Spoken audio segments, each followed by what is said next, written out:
Hello, welcome to this channel. This is a tips and tricks video on one of the videos that we posted earlier on conditional formatting. When you're working with data like sales budget and you're comparing variances, it happens that you have to produce a variance percentage. So we have calculated this by dividing our variance divided by sales, and we're getting a variance percentages. Now, if you want to apply a conditional formatting to this, you need to give a three-way range to this. So let's quickly see how that works out. First, let's select this whole range, click conditional formatting. You can click icon sets and let's go ahead with the circular shapes. Now, as you can see, it has auto-populated or auto-filled this shape, but we are going to update this rule. So again, we'll click conditional formatting. We'll click manage rules.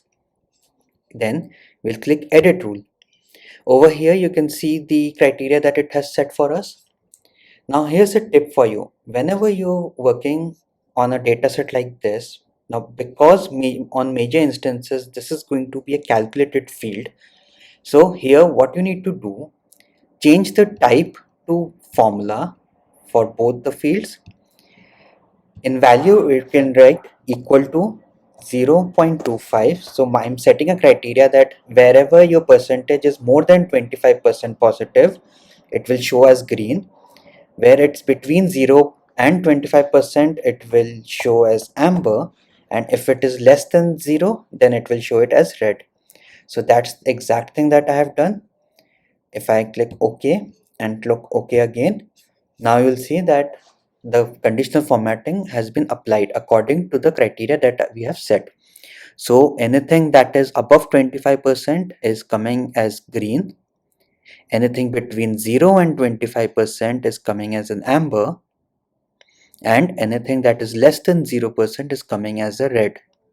So that's how you can apply a conditional formatting on a formula uh, derived value. If Thank you for watching this video. I have inserted the link to conditional formatting video in the descriptions box. If you have not seen that, then please go and check that out. Once again, thank you for visiting this channel and do subscribe us and like this video.